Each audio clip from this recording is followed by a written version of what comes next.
Reserve time. Welcome back, everybody.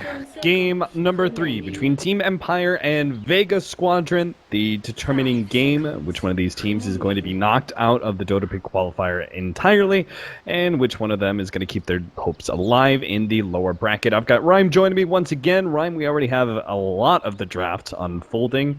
What do you see kind of piques your interest so far?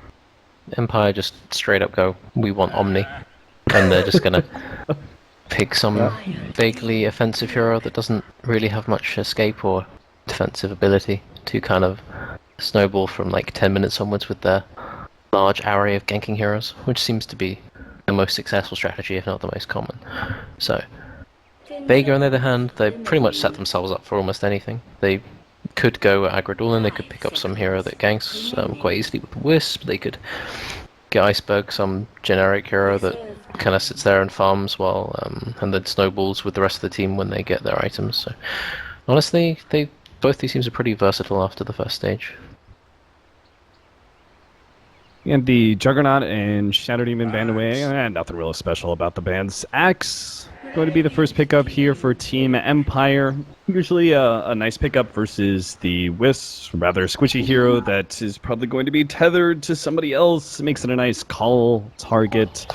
But Axe has also been kind of, like, what, in your opinion, changed that the Axe became so much more relevant than he once was? 5 seconds. I think, well, his thing became pure and then he was really picked, then he got nerfed and he wasn't picked so much, but it's mostly like, he actually is one of those heroes that, like, wants the enemy team to pick, like, a really zoning tri-lane or whatever against them because he farms the jungle the fastest out of any hero in the game. So there's that. He is very good at killing with Blink Dagger. His itemization is incredibly good. He has items that massively increase his effectiveness like every 2k gold. So it's like he gets Blink, then he can get like Blade Mail, then he can get like 4 stuff, and he can every single item it feels like organic to build up and is extremely effective. And he's also one of those heroes that you can pick relatively early on, and he can be off lane, or he can be in a 1v1 safe lane, or he can be just kind of flexible kind of pick in your draft. And Bane. Ooh. Bane hasn't really been too much flavor right now in the meta. I guess he's a pretty heavy. Why Bane over? Like, if you wanted some disables, like, why not Lion? You know, like something that goes through Repel. That's the only real thing that stands out to me. Unless they have some special lane that's going to kill with the sleep on bot lane. I don't really see a reason, because Repel is really going through Repel is all well and good, but it's like it's only really the disable. Like, you can just get glimpsed from really far away, honestly, and then it makes your life pretty difficult. And Bane doesn't do much to deter initiation. His counter initiation is fairly weak. He's mainly just good at zoning and providing a little bit of space for a carry in like the first 10 minutes or so. So maybe Vega go for something that kind of benefits from that early laning, or is going to kill effectively with a sleep in the early game. But otherwise, I'm never really a fan of Atropos or whatever he's called. Do you think Team Empire should take Mirana right now? Keep it out of the hands of Vega Squadron, since there's obviously both teams have a mid position open? They could do that, and then it means that they can pretty much just pick some kind of hard carry. That's because Vega's lineup isn't very good against hard carries, honestly. You could pick some hero that buys Lincolns, and then you just kind of run around with the Axe, the Omni, so they just pick up the Mirana. Yeah. Alright, well, let's hope that Vega Squadron didn't have that in mind, that they were going to be able to get Mirana for themselves. As their mid laner, they can still get... Oh! Okay. Well, that certainly changes things up quite a bit. The Alchemist versus Mirana, pretty common, I would say, sort of counter pick. Most of the time, Alchemist is being banned away in the 3-4, or if it gets there, the 5th ban. Yeah, it's just kind of, he's got the whole I out heal every single bit of damage you do past 6 minutes kind of thing going on. So by the time Potom gets Ags, Alchemist has already got like Armlet Radiance or something, and has 1.5k HP, and has 2 heroes willing to save him at any given point. So it's basically like Potom is going to need a little bit of help maybe to zone the Alch, and Potom may have to deal with the Wisp and Bane being pretty aggressive. Although I'd like to see Empire just try and really pose the Bane almost. Once they have levels, like if the Omni gets like level 3 or something, and the Disruptor gets like level 4, then they just go down with their axe and they kill the Bane and then pressure the safe lane. That could be like a key move I see here. Rana can make that rotation too. They take over the safe lane, take away the safe lane jungle, make that rotation into mid, take the tier 1. Do you think now this is all they can play, pretty fast paced with just this 4-man. Where do you think this lineup really leads though? Do you still get the hard carry for Team Empire, as there's still potential for Vega Squadron to still get, another hard carry for themselves besides the Alchemist? I'd say just they have the Vega ban Morphling here like 99%. Like there's no way you see those heroes and then go like, because all the Empire really need now is some hero that is actually going to be able to hit buildings and has a decent core matchup versus Alchemist, and Morphling fits that criteria very, very well. Like if I were on Team Empire, like I would Aloha Dance. Like he's a big Morphling player as well, so I think he. And Omni Knight. Repel on a Morphling as he jumps in, kills the support straight up. Thanks. Okay. They chose to ban the Lifestealer. Clinks, does this change your mind about the Morphling at all? Are you still all in on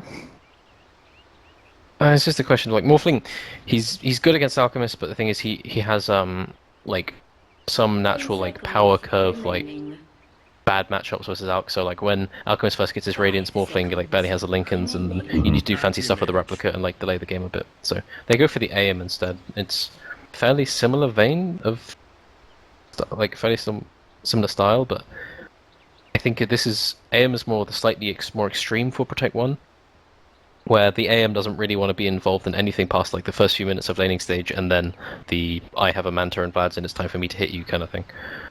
Because Morphling would be like, they would have that early laning stage where Morphling's pretty much more effective than the AM, and then they would have like the time where he wasn't like strong versus Alchemist, he might get picked off by Clinks, but the AM, it forces the Clinks into maybe some level of like a Hex or something later on, but pretty sure AM's not that great in this game. There's a lot of single target disable.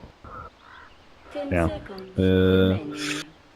One thing that's a little bit concerning for me, I think with Team Empire's lineup, I think they win everything past like 45 minutes, right? Almost certainly, because bottom will be able to threaten the supports very easily. The itemization for the Empire supports is very obvious. Like all they need is like Glimmer Cape or Disruptor, and then like Mana Boots plus whatever mid ability and like Ether Lens or something, just so Omni can get spells off. Like all Dire supports need to do in the late game is get their spells off. Radiant, they need to make sure the Wisper's alive and he's healing whoever's gone on by the AM. The Bane needs to be watching out to see if he can grab the Omni and stop him from getting his ult off, and the Sand King needs to get like a really good initiation, and all the Axe has to do is like, I blink in, I press my spells, I get healed, I kill someone, and then it's pretty smooth sailing from like the 40-minute mark onwards, maybe even 35. Yeah. Because like the 35-minute is where like the AM Raider farm kind of, and also the fact that he's just scales better with items kind of matches up well against the Alch. Yeah, so. I was seeing it the same kind of way. It was essentially like 35 minutes is where like AM's going to be ready to fight, and they're going to have to play the whole, like Vega Squadron are likely trying to end the game at that point in time, and for like that 10-minute window, it's Vega Squadron fighting to end the game essentially. But every single fight just gets harder and harder since the Anti-Mage is most likely getting bigger and bigger every fight. And once you get to like 45 minutes, the game just kind of closes out. But Vega Squadron do have a lineup that is going to be able to get a lot of farm quite early. Empire can't necessarily put a whole lot of pressure on them in the laning phase. Maybe we can have that rotation you were talking about relatively early on with the Omni Disruptor, putting pressure on that safe lane. But Clinks isn't necessarily the easiest hero to put pressure on. If you push him out of his lane, he's just going to be able to go jungle and use Death Pact and do things there, and he can still be relatively active once his Sand King is ready to go. Well, lots of people moving things on the map. I think Clinks is saying like, I'm going to be, he wants, just need to be careful their supports roaming through mid and into our jungle. Yeah, I just think like they're picking the Bane so that the Clinks has a pretty easy lane, and so he gets his level 6, and then he can be used to pressure the map. Or I think pressuring the map in this game is Clinks is like, maybe he gets some support kills like quite early on, but he needs to wait quite a while, maybe until like Deso or whatever he wants to get. Yeah. But I do think that if the Omni gets like level 3 at a decent time, and the Disruptor gets some levels in Glimpse, it's pretty easy for them to collapse on this lane, because Empire don't lose that much by fighting, whereas Vega, they do need to spend a lot of time accruing the golden experience. Well, this is going to be a good start. King R gets the pick off on the Courier. So Iceberg will lose his boots as well as his Tango, making it so potentially G can actually, he might even be able to exploit Iceberg quite a bit here in the next few levels. Go next. I think yeah, that's he's copy pasted something from his last pub. Hold on. Fun. Who's that? That was.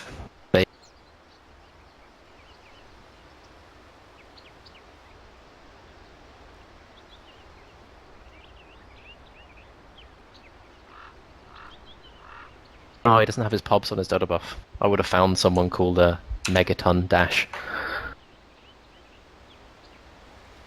It's in his Dota profile. Oh yeah, you could do that. No Nyx Assassin though. I've got something to do during this pause now. Maybe. No, Mark. There you go. Yeah. Who knows? Well, the battle will rage on in the bottom lane as these two smash up against each other. Aloha Dance are going to be left alone against Sand King Wisp for now, as they're trying to keep the pressure on the Alchemist for as long as possible. He doesn't have the regen to be able to recover, and can't really do much against G during this time, so they're going to need Wisp to actually come into mid lane instead. Pulls him away from the Sand King, makes the lane a bit easier for the Anti-Mage. Yeah, so this AM is having a pretty decent time. He's having the typical, like, first few waves on the tower problem that AM usually does. He's not the best last hit on the tower without calling, even with calling. Sioma. Okay, he can still get this. Gets the right click, and there it is. First blood for Ghost Stick. So early Tranquil Boots already being picked up by him. Meanwhile, Mag, he's also going to go down to the top lane. 2-0. Empire already leading in this laning phase. Just started setting up pretty good with the Courier going down and everything else. Vega Squadron, they just lose out even further as their side lanes go awry. Yeah, it's just... This is to be expected. Clinks, like, usually will lose the lane very, very early on, and then once he gets, like, level 3 or 4, then his damage goes up quite a bit. When he gets boots, he can start orb walking people. Then he starts to become more of a threat, but Bane dying early on like that, it's not huge, but it's quite nice for the Omni, because now he gets to get his boots, and he'll probably end up... If the Clinks start zoning the axe too much, then the Omni will just sit here and the axe will go to harm somewhere else. Yeah, I'm just mainly watching this Iceberg in the mid lane. Doing okay, but he's not doing great after that snipe. Yeah, he still does not have any regen for himself, and it's just been entirely reliant on his Wisp to heal him back up to full. So, which lane do you think there's going to be another tussle in? I'm going for mid. I mean, I think most likely mid, right? With the level, once you hit level 5 on Mirana, usually look for a kill on the It's kind of like a Storm Sphere, right? It's like level 6 is you want to prevent that at all costs. You want to try and get at least a kill before that happens. So with Mirana hitting a pretty big spike with level 5 Starstorm and one support rotation in, you might be able to get that Alchemist kill.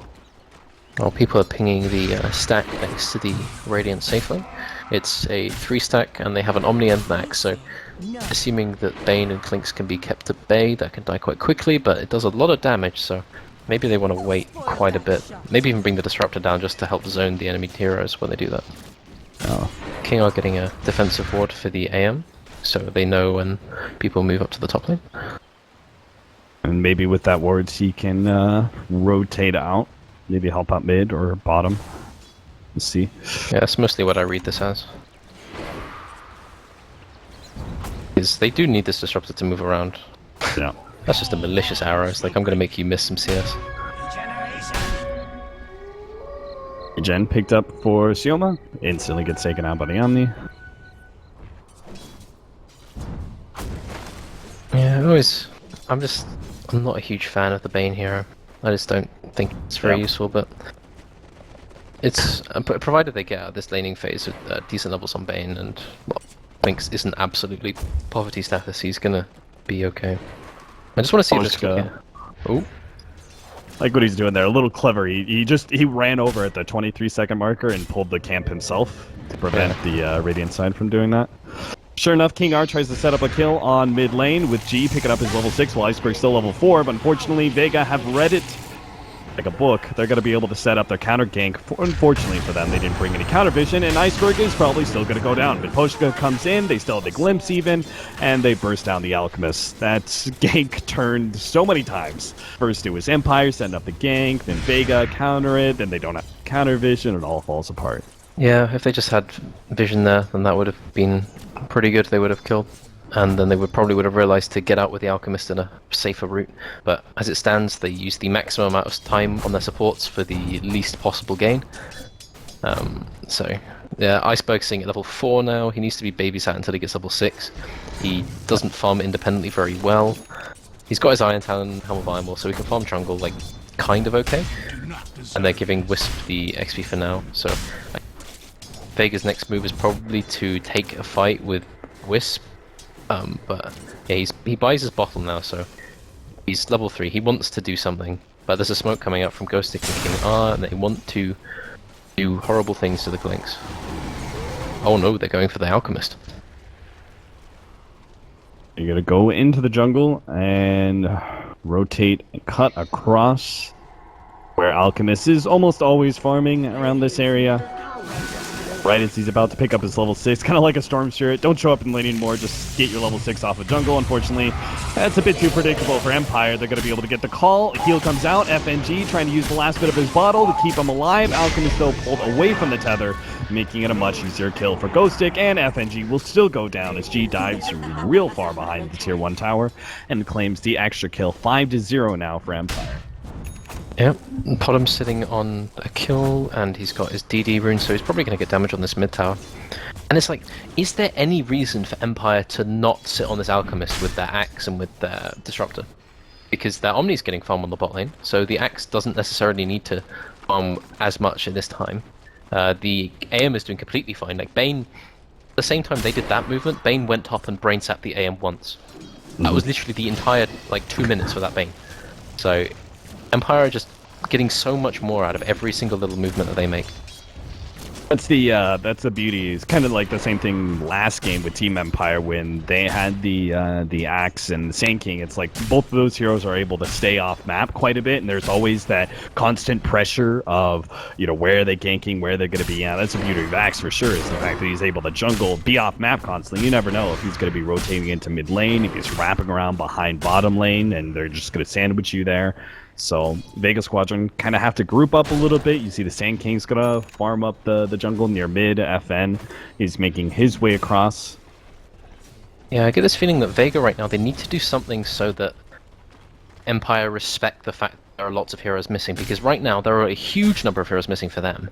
Because like the AM, he knows that the Bane is missing, the Sand King is missing, the Alchemist is probably missing, the Clinks is farming a hard camp somewhere, but there is no fear because he knows that he can't die. Oh, and Sioma's just gonna get ran out of it. All those heroes off missing. They found one of them. Sioma is going to die. Maybe they deny. No. Pretty well timed, but unfortunately was not quite low enough. Yeah, so what I was kind of saying is, like, if they don't generate like any kind of threat towards Empire, then Empire will just keep farming and Vega will just lose out, even with an Alchemist farming. Oh no. Which is why they try and go on a low hot dance there. Doesn't actually work out. Meanwhile, Ghostic finds the double with the Moonlight Shadow, Alchemist, and Wisp both die. And he's going to get that Ancient stack. Good lord. That was so perfect to watch. Oh my... Jesus. He just walks through and he just walks up the high ground and he sees Alchemist and Wisp both on 300 health and he just knows what he has to do. He just walks in, he presses Q once and then... That must, yeah. Oh man, I'm so sad that I missed that too, because I knew they were going to go on in the enemy at the top lane. He's going to find them, isn't he? He's going to see them, and he's going to know what he must do. Sioma, Alchemist gets the acid spray off, but then sent back to his own fountain. So we're seeing at 3 deaths, low arm lit by 9 minutes. G is taking towers by himself. Poshka's almost level 7.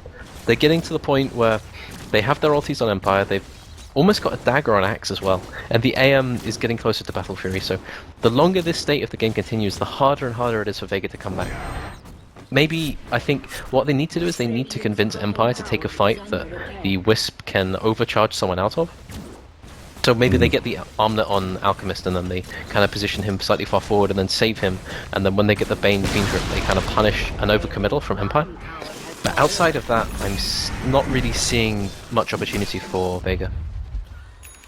Another soak up Empire.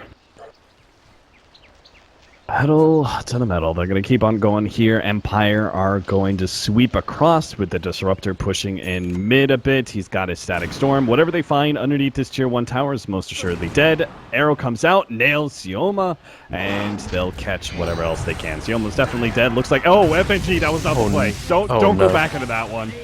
FNG, why? Alright, well now they just got a Culling Blade. That movement speed advantage may be enough to get them more of a fight. The call out on the mag is going to be able to get them another kill, cost them the Disruptor's life, but that's okay. All domination for tier 1. Pudge could just... did he have ulti the whole time? Is he just... I don't know. He decides that it's not worth it. Either he didn't have ulti, or he decided it wasn't worth it to use for... Or he was stunned. But I didn't think he got stunned by the Sun King, but...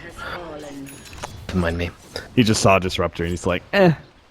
Yeah, so do I really need to save you? Yeah, not really. Go stick with the dagger. Could just jump on Iceberg as soon as he wants to farm any creep wave now. Axe could spend the next 5 minutes just going after the Alchemist completely. They should have been spotted by that ward, or maybe they weren't. Iceberg is going to be caught underneath the tier 2 tower. If he gets a spin, this is a kill, or never mind. An arrow comes in from the side and will be able to ensure that death on the Alchemist. Everyone from Vega Squadron huddled up at the top lane. Empire can just rout them if they really wanted to. I'm pretty sure they could just run through that tier 1 tower and take the fight. And sure enough, it looks like that's what they're actually going to do. Ghostix leading the way. He's got the repel on him. Gets the call on the mag.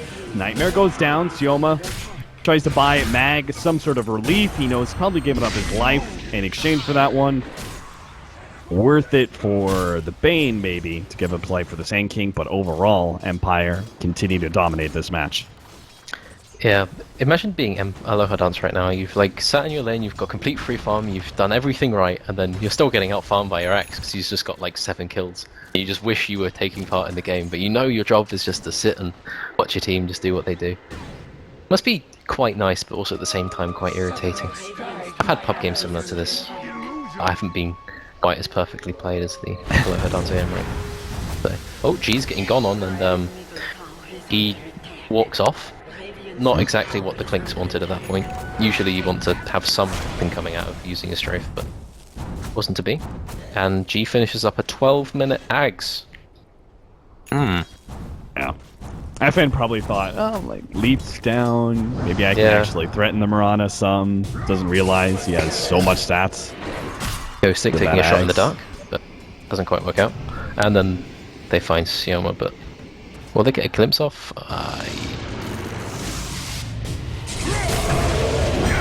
Yeah, good luck with that one, Sioma. Tries to juke and jive his way out of that death. Doesn't happen. Oh, Iceberg. Alright, he's got mag coming in. Be okay. But... He could just try and do something here. Like, there's almost no incentive for him to back off. Like, he could just keep running at these heroes and then send them all the way back to Fountain. Yeah.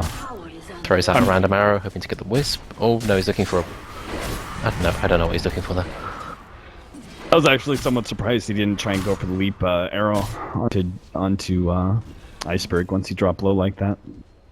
Yeah, maybe he knows that's like the only way he can die in this game, so he doesn't do it.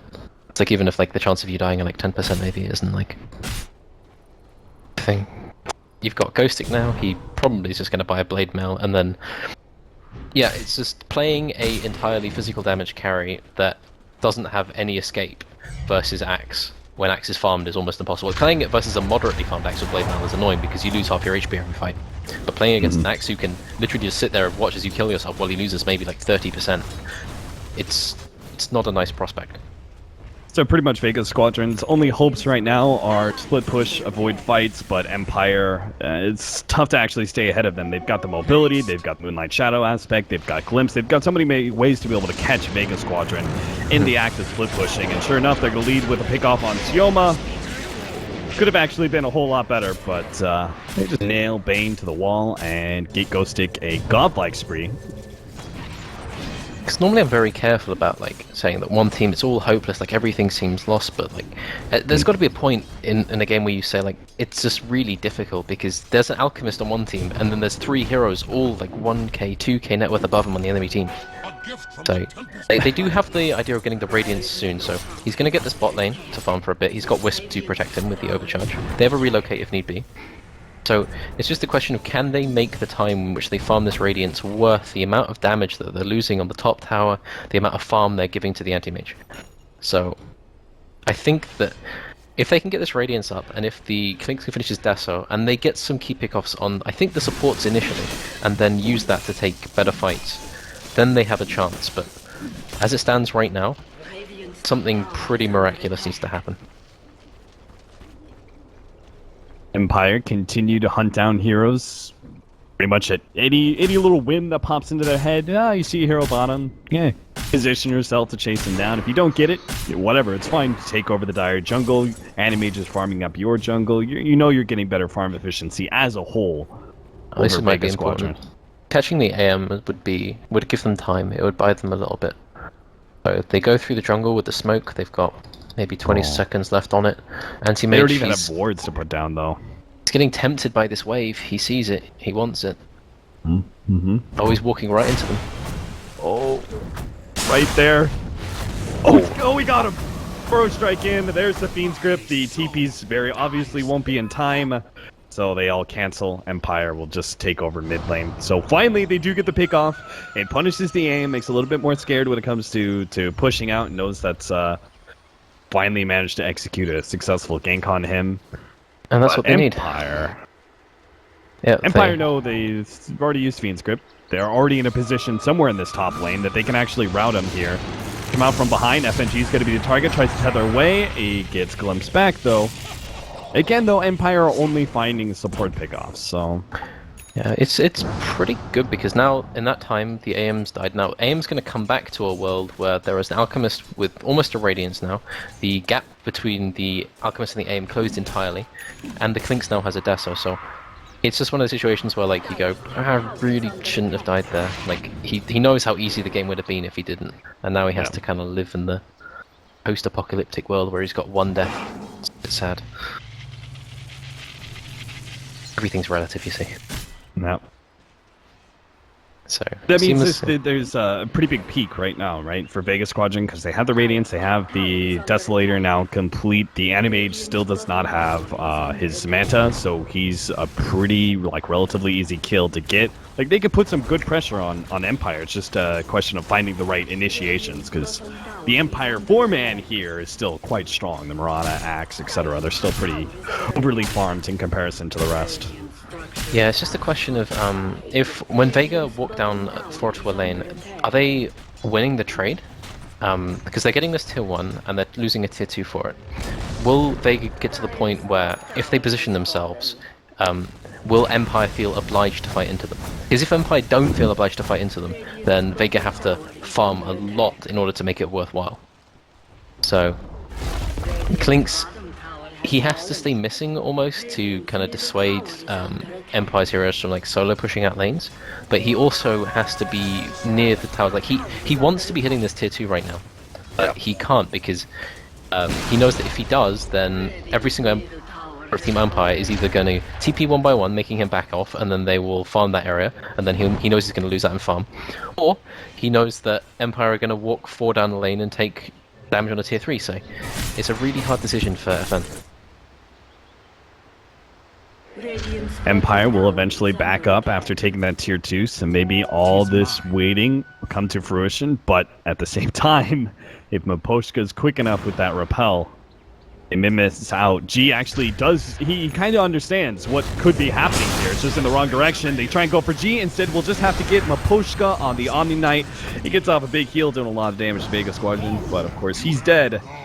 Vega Squadron immediately back up, knowing that Empire probably looking for vengeance. They've got a glimpse ready to go. King R. I like the way the Vega Squadron did that. They kind of backed themselves up a little bit, but still positioned themselves where they wouldn't get abused by glimpse, where they could all turn back if necessary. Unfortunately, it does leave them out of position for Roshan, which is exactly what Empire's going to do right now.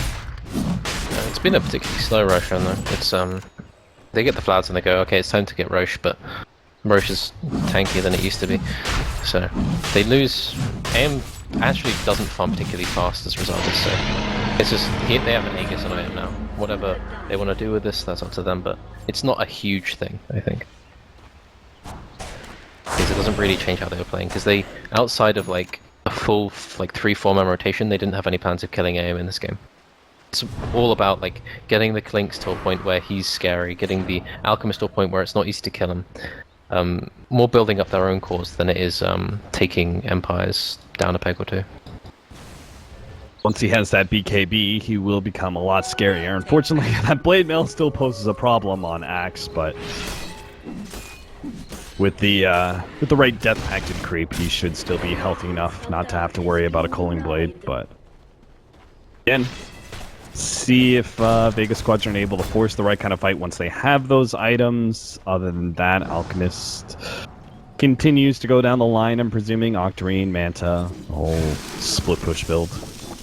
Naga Light. Yes. Yeah, this game's, that's what you probably expect, so because I think any kind of other build feels too all in on actually getting the right initiation. It's the only Alchemist build that really doesn't feel dependent on getting like a good stun and killing someone off quickly, because it just does damage just by existing in a fight, and it forces the enemy team to either kill you or take a much shorter fight. No. And you've got this situation now where the Radiant supports, they're completely poor, so they need to fight entirely around their cause. The Bane is literally here to... He's going to catch a straggler sometimes, or he's going to be the one that kind of they sacrifice if they have to back out. Even Mag, I mean, sure, Sand King's always just a Burrow Strike and Epicenter, but he is lacking so much in farm, and even some experience. He's just entirely reliant on old Alchemist and Clinks right now. And Clinks is still such an easy kill until he has that PKB. Yeah, but any member of the I team is still like half a second away from dying if they make a small mistake in positioning against Clinks and Sand King, so they still have to show a lot of respect in their map movement. They can't like wildly show heroes on map, so they show like AM and Podem together, and they make sure to not show at least one of their supports. But yeah, now they immediately back Ghostic out of that bottom lane as soon as they showed, realizing that, you know, that could be a potential go for Vega Squadron. They wrap them out into top lane, so they're 5-manned again. Yeah. So Alchemist is growing larger. He has got a bounty right now. He's getting close to his Manta. He's not exactly where you want to be now, but he's getting ahead of the enemy team. And I think, okay, Podem's going for a Manta now, I think. I would have expected maybe to see like just a blink E-Blade and just become the Alchemist killer, but... Oh, are they gonna get the arrow? No. So yeah, and failing that, right, he could just become, like, real quickly pop supports like the Wisp. Mm. I usually like doing that. Like, I remember playing a game when I was just Podem with an ET against an Alchemist, and the Alchemist walks in with like 2.5k HP, and then he disappeared. I was like, huh, that's a thing. He just died. But in a game like this, Alchemist, he is actually fairly tanky, because he doesn't do that much on a Blade Mail. There's not much lockdown on Dire. So once he does get BKB, then he is pretty safe in most fights, as long as he doesn't like commit too hard. But it's just a question of, can he do something now when they're hitting the tower now with a repel on the AM right now? You and can I don't see, think he can. Even when they were pushing out the bottom lane, they were trying to set up for that pickoff on G. G stays wary enough, he doesn't actually get caught out by it, and so Empire just getting free damage on the tier 3 at this point. Yeah, so he's just going to walk up, and there's almost no risk to this. Iceberg is just going to send the illusions at him. Managed to get the call into the Static Storm. Iceberg in trouble, but they have to relocate in. Oh, actually, Iceberg gets glimpsed right back into position. They almost pop, but it's still not enough. Now the Burrow Strike, and this could be Vega Squadron's turn around. King R almost drops that one, but Omni Knight managed to get off the ultimate in time. Sioma is stopped with the Fiend's Grip and will be dunked on by Ghostig. Even after all that counterplay, Vega Squadron still are unable to find the pickoff, lose the fight, and now maybe losing melee racks as well as FNG. Doesn't have a tether out. G commits for the kill. Arrow goes out. Earn and Thunderstrike. Almost, but he gets a bottle charge. Will be good now, but the melee racks is definitely gone. Vega Squadron just playing for farm at this point and see if they can get a pickoff when Empire leave the base. Gonna blink away, and looks like it's gonna be pretty clean extraction unless they can get G right now. Mag in a position to be able to get the Burrow Strike, but FN not quite there to capitalize. Gets a couple pot shots off. They get a stun as well. Moonlight Shadow out, and no counter vision. G gets away. Yeah, it's just Sanking has all of his slots full with Raindrop, Wind Lace, Magic Wand. I think in an ideal world he'd realize like, oh, maybe I should carry this dust, but I don't know, maybe they won't. He's like focused on defending this. It's not something you really think about too much. Like carrying the dust for your own gank against the bottom, it's not really something that kind of pops up in your head a lot of the time. Well, won't be making that mistake again though. Yeah. So now Potom has finished her Manta. She's like becoming a secondary right click almost, so that it's not all on the Anti-Mage, because any lineup where the Anti-Mage is the only source of damage is it's very, I wouldn't say risky, but it's like it just feels uncomfortable as the AM player, because you know fragile. Because whenever you go in, like that is the entire fight. Like you decide the fight by where you blink in initially, or if you save your blink to blink out, something like that. Whereas if you have another hero that's right clicking, you can take a little bit more time. You can have a fight start without you, and then you can choose what target you want to go on. So I kind of like the choice of the Manta in that regard, because it provides like a secondary kind of core rather than some hero who's just going to follow up on the AM's jump in. Yeah. May even be able to get the butterfly ahead of MKB on FN. A nice counter there. Basher already up for Aloha Dance. They've got mid and bottom lane pushing in. Vega Squadron are nowhere to be found, though. They're up at top. They're seeing if they can bait out this Alchemist pushing in top lane with 3-man smoke, see if they could catch someone rotating into the tier 2, but that's not the case. Empire will just keep up the pressure as this 5-man. Again, never kind of moving to where Vega Squadron want them to. They always seem to know when to stay 5-man and stick around for the push, force Vega Squadron back. Yeah, something I really like. Empire are always very cognizant of what the enemy team are going to do relative to their own map movements. So they kind of, if the game is just basically a stalemate in the very early section, like they know what moves to make to kind of force Vega to make mistakes, to leave their carry unaccompanied, to make sure that Iceberg is vulnerable. Iceberg may need to relocate, blown up by the Anti-Mage ult. Mag takes a large share of the damage as well and will end up going down immediately after the Burrow Strike. Sioma glimpse back in. Static Storms up. The Anti-Mage illusions themselves are almost enough to be able to kill Sioma with the help of the Static Storm Kinetic Field combination. And buyback already being used, and it's still not enough. Empire continue to push into this melee racks, keeping their positioning tight.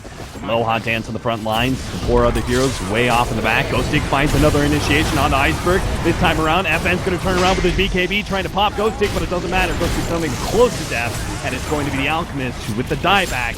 And FNG will fall as well. Vega Squadron will drop out of the Dota pick qualifiers. Empire move on. Yeah, I think Empire just showing that outside of the first game where I think they made quite a few mistakes in both drafting and how they dealt with the Morphling, I think they showed that they're just generally better at map movement than Vega, or at least in this series.